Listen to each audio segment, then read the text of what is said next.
بسم اللہ الرحمن الرحیم۔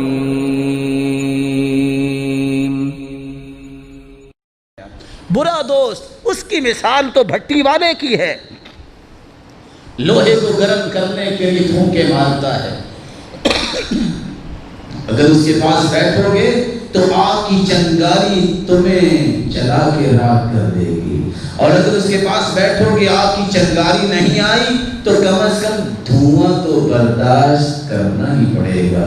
برا دوست ایسا ہی ہے، یا تو تمہیں بھی اپنے جیسا برا بنائے گا، نہیں تو اتنا ہی کافی ہے، لوگ کہیں گے دیکھا ہے تم کتنے کو نیک ہو، فلاں شرابی اور کبابی کے ساتھ بیٹھے تھے، فلاں کے ساتھ بیٹھے تھے، عزت تمہاری زندگی میں ہی ختم ہو جائے گی۔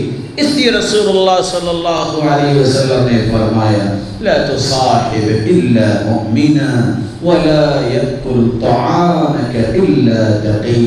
مسلمانوں تمہارا کھانا متقی کھائے، دوست بناؤ اس کو جو سچا مومن ہو۔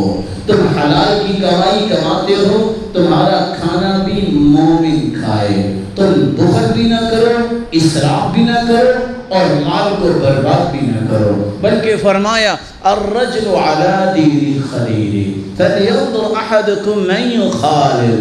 ہر شخص اپنے دوست کے دین پر ہوتا ہے، اس لیے غور کر لے کہ میں اپنا دوست کس کو بنانا چاہتا ہوں، مجھے ویسا ہونا